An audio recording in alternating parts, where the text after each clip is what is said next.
आणि आता पाहणार आहोत टॉप 10 महत्त्वाच्या बातम्या।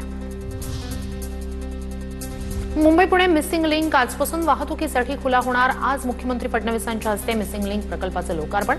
मुंबई आणि पुणे या दोन शहरांमधील प्रवासाचं अंतर आणि वेळ यामुळे कमी होणार। राज्यातील 7 जिल्ह्यांमध्ये मोफत एमआरआय सेवा सुरू होणार। कोल्हापूर, ठाणे, सिंधुदुर्गसह 11 जिल्ह्यांमध्ये डायलिसिस सेवांचा विस्तार केला जाणार।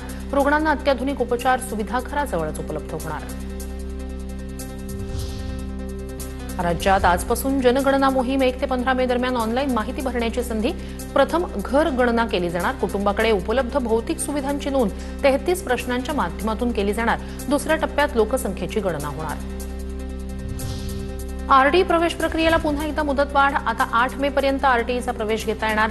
खासगी शाळांमधील 25% जागा राखीव अंतर्गत प्रवेश घेता येणार असल्याची प्राथमिक शिक्षण संचालकांची माहिती। खासगी शाळेतील प्रवेश रद्द केल्यास परतावा मिळण्यासाठी अभ्यास समितीची स्थापना। उच्च शिक्षणात शुल्क परतावा धोरण ज्या पद्धतीने आहे त्याचा अभ्यास समिती करणार। या समितीला 1 महिन्याची मुदत। गोकुळ दूध संघावर प्रशासक येणार असल्याचं जवळपास निश्चित। विद्यमान संचालक मंडळाची 4 मे रोजी मुदत संपणार। मुदतवाढ देण्यास कोर्टाचा नकार। गोकुळ संघाची निवडणूक 4 महिने पुढे जाण्याची शक्यता। आम आदमी पार्टी सोडून भाजपमध्ये गेलेले राजेंद्र गुप्ता यांच्या अडचणीत वाढ। गुप्तांच्या कारखान्यावर पंजाब प्रदूषण कंट्रोल बोर्डाचा छापा। कारवाईनंतर राजकीय वातावरण तापण्याची शक्यता।